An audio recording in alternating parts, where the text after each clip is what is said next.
Joining me now to share what she's uncovered when it comes to this scandal in Maine. She's the aunt of Max Hathaway.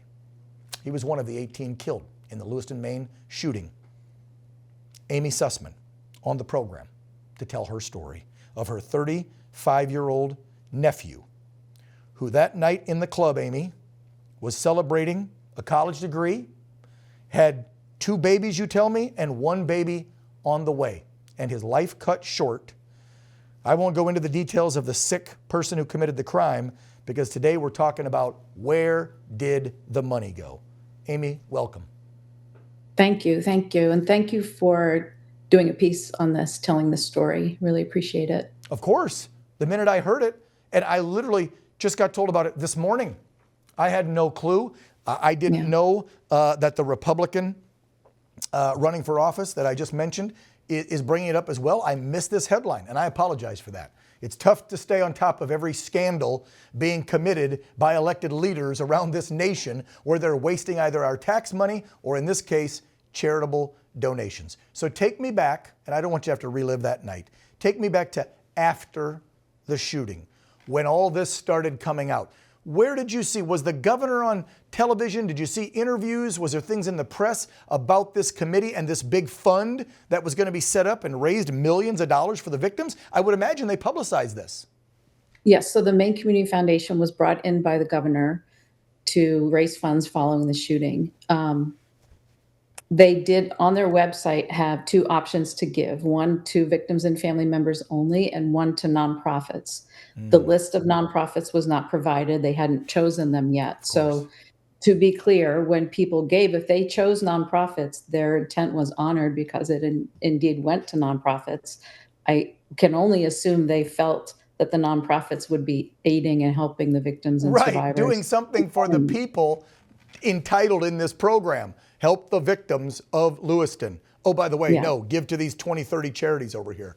But also, was there any transparency in how they were doling it out? I hear none, right? They just picked whoever they wanted to pick. They had criteria. I wasn't a part of that steering committee. As you said, 6 steered money to their own nonprofits, and a 7th steered money to a spouse's nonprofit. The survivors and family members were told in a meeting that 100% of the Lewiston-Auburn area response fund would go to them. That was their expectation. That's what they were told. And when I discovered it in August of 2024, that this list of 29 nonprofits also received funds, that was news to them. I haven't met a survivor or a family member that knew about that part of the fund. Let's talk about what they got and see if my team's got this correct. So folks that ran or maybe had PTSD or injured or had an issue and that were there, they got a few $1,000. Grieving family members or the dozen or so that got shot got about $30,000. Okay, so those who were there and escaped without being shot received $7,000. Okay, so for their lifetime of PTSD, millions were raised, they got $7,000. Got it. What about the ones that were shot and injured?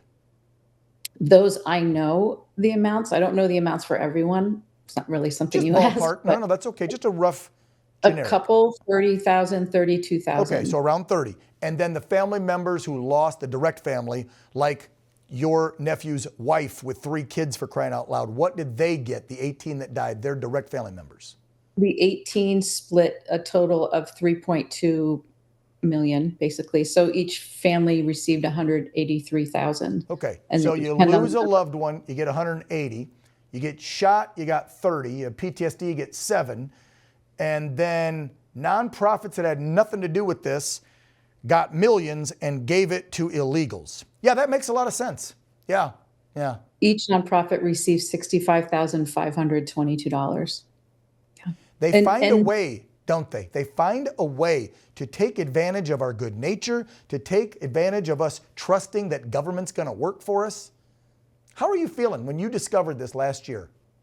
It was very difficult to discover this, and I didn't know exactly what to do with it because I didn't want to call up people I had just met who were shot and survived and say, oh, by the way, did you realize? So I tried to share the news in the media, and you didn't hear about it because it was very hard to get that information into the media. Well, 98% is controlled by lefties, Amy, and you live in, I'm sorry, a lefty state controlled by Democrats. I mean, the whole New England side doesn't even have a Republican rep. They've canceled us all out. It's all left over there. I'll end with this. If you could come face to face with your good old Gov, who's trying to become a United States Senator now, and have a little chit chat with her woman to woman about how all this money got diverted, what would you say to her? You get the final word, Amy. I asked many times who brought in the MCF, and I never got a response from the 14 times I reached out to the governor's office. I never got an answer to those questions. I would simply ask her to compel the Maine Community Foundation to honor the promise they made to the survivors and family members of the shooting. And that $1.9 million that went to the nonprofit should now be given to the survivors and family members. Because in the end, this is the broad recovery effort, not what nonprofits are doing or not doing with the funds. Well, we've seen what nonprofits did for 4 years under the Biden-Harris regime, taking our tax funds, funneling them to bring illegals in through the Darien Gap and up through Mexico. That's how millions of them came in. Nonprofits are like a fundraising arm of the Democrat Party. They do so much illegal waste, fraud. It's disgusting, whether it's tax dollars or donations. Amy Sussman, aunt of Max Hathaway, one of the 18 lost in Lewiston, Maine, back in August of 23. Thank you for sharing this story. I hope more media outlets will pick it up, and I hope someone will answer for this. God bless you, Amy. Merry Christmas. Thank you. Thank you.